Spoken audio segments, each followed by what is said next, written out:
Federico Ríos es un fotoperiodista colombiano reconocidísimo, lo admiramos, lo respetamos, ha documentado crisis humanitarias en América Latina a través de su lente, lo ha hecho con excelencia, lo ha hecho con una prudencia importante y retratando siempre pues la realidad que viven los migrantes, y no solamente los migrantes, sino ahora conversábamos con Rafael de las víctimas del conflicto armado. En fin, tiene además un ojo, valga la redundancia, para una sensibilidad para retratar nuestra realidad y la realidad de fenómenos importantes que pasan en Colombia y en el mundo.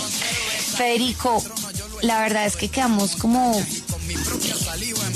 siempre, cada vez que usted publica una serie nueva o hace un trabajo nuevo, nos quedamos con la boca abierta.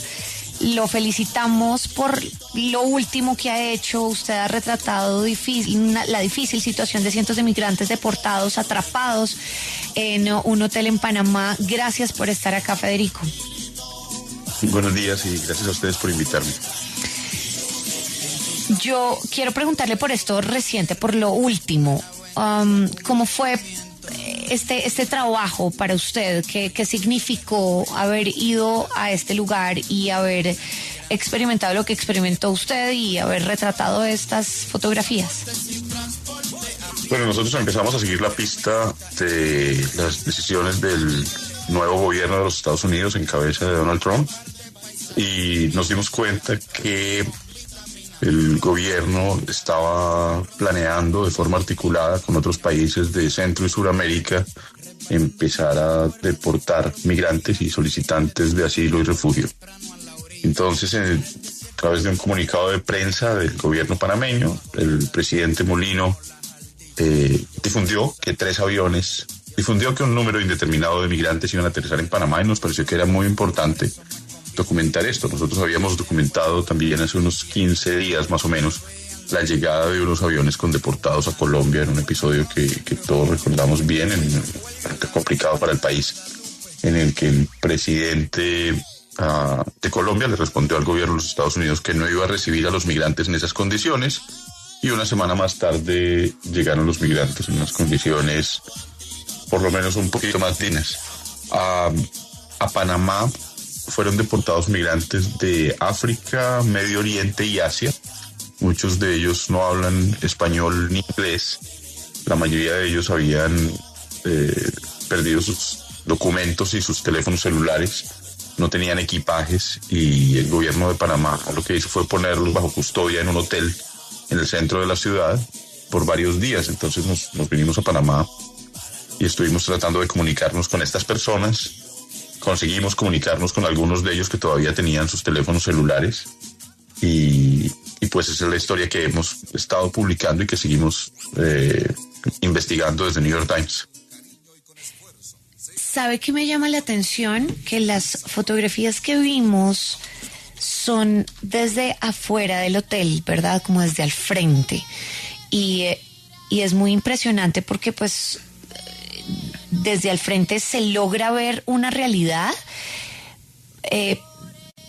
pero no el detalle, o tal vez hay algo de detalle, pero pues si uno se pone a ampliar la fotografía, ve la condición en la que están, por ejemplo, en un solo cuarto, muchísimas personas y demás. ¿Qué le llamó la atención hacerlo desde al frente? Bueno, el gobierno panameño, que en este momento está a cargo de estos deportados, no ha permitido el acceso a ningún periodista al hotel. Nosotros lo intentamos varias veces, sabemos que otros compañeros periodistas, fotógrafos, lo han intentado también, y definitivamente no ha habido acceso para nadie a este lugar.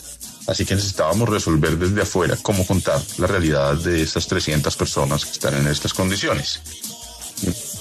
Conseguimos comunicarnos con algunos por teléfono, conseguimos que algunas personas nos dieran su número de WhatsApp. Vimos cómo estas personas en medio de la angustia ponían mensajes que decían "help us", o que escribían sus nacionalidades, o ponían letreros de ayuda de sus países de origen, algunos de China, algunos de Afganistán, algunos de Irán. Y hablando con ellos nos dimos cuenta pues que están en una situación difícil y penosa en la que muchísimos no quieren regresar a sus países de origen. Un ciudadano chino nos decía que prefería saltar de un avión antes que volver a China. Federico, a mí me da mucha curiosidad que el ministro de Seguridad Pública de Panamá, Frank Abrego, nos dijo el jueves en la W, nos aseguró que estos migrantes que se quedaron en el hotel no están detenidos, pero usted estuvo allá y por lo menos al frente del hotel, y usted vio que tienen 24/7 vigilancia de seguridad, guardias de seguridad, no pueden salir del hotel, algunos no pueden salir de sus habitaciones. ¿Usted sí dice que no están detenidos o cuál es la diferencia? Porque a nosotros no nos queda muy claro. A ver, hay un memorando de entendimiento entre Panamá y Estados Unidos, y ese memorando permite a los dos países, a través de sus dignatarios, establecer cooperación en asuntos estratégicos. En el caso de estos migrantes deportados, estos migrantes están a cargo de OIM y ACNUR. Estados Unidos los deportó y Panamá está haciendo una función, digamos, de intermediario mientras estas personas consiguen llegar a sus países de origen o determinar que un cuarto país los admita.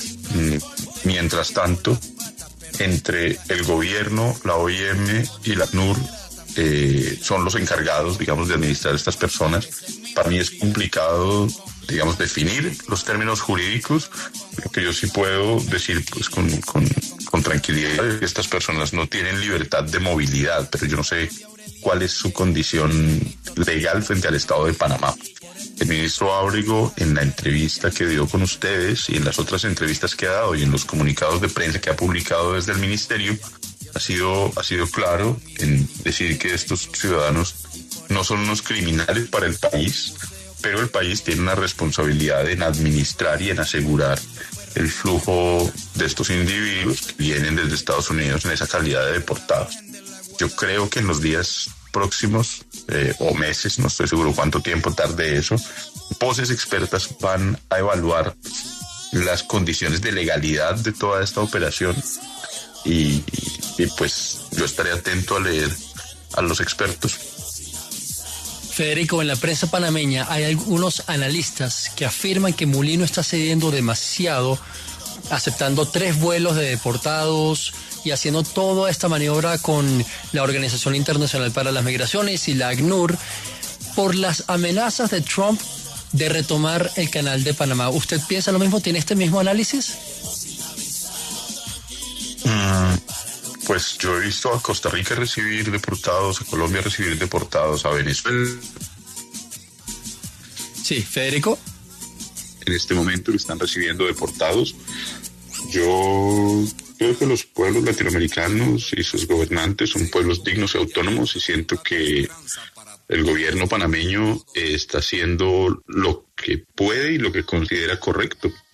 De nuevo, siento que pues esto es algo que la historia deberá evaluar y profundizar. Hasta el momento yo creo que no son unas condiciones fáciles para nadie. Hemos visto las actuaciones del gobierno de los Estados Unidos en cabeza de Donald Trump, hemos visto las visitas del comandante del Comando Sur y de Marco Rubio y otros enviados especiales desde los Estados Unidos, y pues yo espero que los gobernantes de los pueblos latinoamericanos estén actuando de forma consciente, buscando lo mejor para cada uno de sus países y para la región también. Claro. Federico, nosotros somos muy, muy admiradores de su trabajo. Sin lugar a dudas, esto que está pasando en Panamá nos tiene pues bastante conmovidos, y su trabajo en el tapón del Darién también es una cosa que transmite demasiado. Ya son muchos años en este oficio y quisiera preguntarle precisamente por eso, que es lo más difícil de retratar estas situaciones, y normalmente pues uno no poder hacer nada en ese preciso instante, sino simplemente ser espectador y documentar todo lo que está ocurriendo. ¿Cómo usted puede lidiar con esas emociones que le genera sacar estas fotos?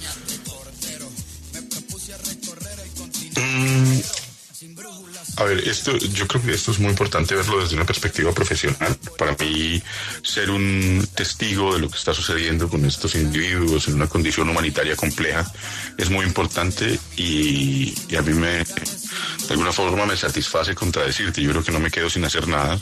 Que estemos justamente teniendo esta entrevista es el resultado de que estas imágenes se han publicado y han detonado emociones e ideas y han detonado conversaciones. Y yo siento que lo mejor que puedo hacer por estas personas atravesando una condición humanitaria compleja es publicar sus fotos y publicar sus historias para poner esto en más bocas, en más cabezas y que haya más personas alrededor del mundo pensando en qué es lo que está sucediendo con estos migrantes. No solo con estos 300 que acaban de ser deportados de los Estados Unidos a Panamá, sino con 1 millón de personas que atravesaron el tapón del Darién desde el sur hacia el norte, de Colombia hacia Panamá durante los últimos 4 años y con todos los migrantes que han atravesado el Mediterráneo y han fallecido.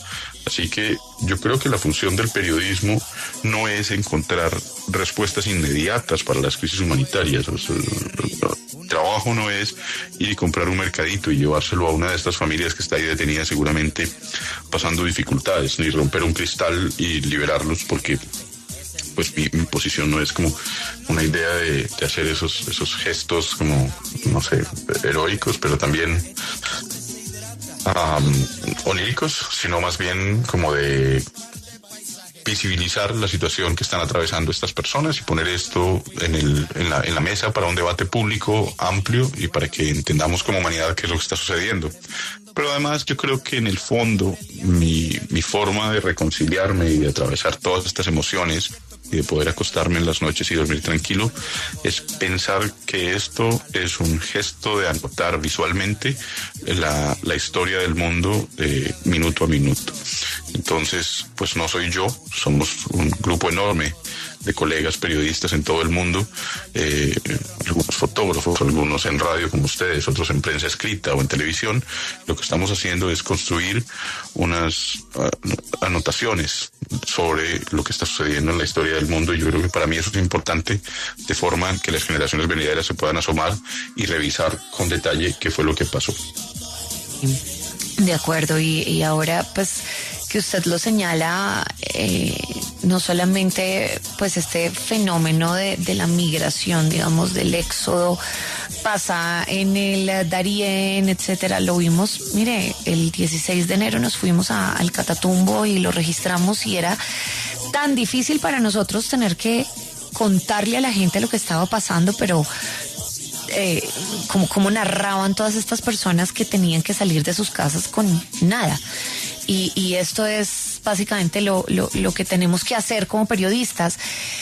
Pero tengo una última pregunta, tal vez y esto es por pura curiosidad, Federico, ¿tiene alguna, tal vez, no sé cómo llamarlo, pero tiene algún protocolo cuando usted oprime su lente y usted pide algún tipo de permiso? Evidentemente no todo el tiempo, pero sí me parece muy interesante y muy curioso cuando logra captar momentos exactos, por ejemplo en esta serie de estas personas en Panamá, ¿no? Que el momento exacto que están escribiendo Help Us, el momento exacto en el que hay una persona como cogiéndose la cabeza, ellos saben que usted les está tomando fotos. Bueno, ese es justamente el protocolo. Yo no fotografío gente que no sabe que la estoy fotografiando. Entonces, frente a este edificio, frente a este grupo de migrantes deportados de Estados Unidos que estaban en Panamá en ese hotel, eso representaba un reto especial y específico, porque si yo no fotografío gente que no sabe que la estoy fotografiando, ¿cómo fotografiar gente que está en un hotel con la que no me puedo comunicar? Gente que no habla español ni inglés, y gente que está en el piso 20 de un hotel y yo estoy parado en la calle porque no tengo acceso al hotel. Entonces mi protocolo es siempre comunicarme de alguna forma, encontrar la manera de comunicarme. Muchas veces es por señas, muchas veces es por gestos, y en este caso lo que hicimos fue escribir nuestros números gigantes en unos papeles, ponerlos en la calle, y la gente empezó a contactarnos a nosotros. Oh, mira, soy tal persona, y luego empezábamos a buscar cuál era la habitación hacia donde estaba esa persona que íbamos a fotografiar. Teníamos conversaciones. Luego, después de las conversaciones, entonces paso mucho tiempo frente a ellos. Tanto tiempo que espero que la idea de la cámara y de la pose frente a la fotografía desaparezca. Y luego también a través de esas conversaciones es muy importante que la gente sepa que los estoy fotografiando, pero además para dónde van esas fotografías. Okay. Entonces, en el caso del hotel, por ejemplo, un ciudadano de la China, él escribió China en su ventana con crema de dientes. Y luego escribió con la misma crema de dientes y con su cepillo el número de WhatsApp. Nos contactamos, empezamos a conversar, le habíamos hecho fotos, el tipo corrió hacia adentro de su habitación y trajo una Biblia en chino y luego nos mostró un crucifijo que tenía en el cuello y después en la conversación nos dijo que por favor no usáramos las fotos de su rostro porque si las usábamos y él finalmente era deportado a la China, iba a correr riesgo mayor y estas fotos iban a usadas legalmente en su contra por haber hablado con la prensa, por haber migrado del país y por haberse convertido al cristianismo. Entonces, el protocolo es primero hablar con la gente, no fotografiar gente con la que no ha hablado. Y al final, saber usar muy bien el botón de borrar fotos. Qué interesante. Federico, pues muchas gracias, como siempre ha sido un placer tenerlo acá. Gracias por su trabajo, gracias por su entrega y por todo lo que transmite a través de su lente. Sabe que lo admiramos muchísimo y que lo seguimos. Ustedes lo pueden, de hecho, si no saben de qué les estamos hablando, si no han visto estas fotografías, vayan a Historias Sencillas o vayan al New York Times y sigan el trabajo de Federico. Realmente es maravilloso. Muchas gracias por haber estado acá. A ustedes, muchas gracias.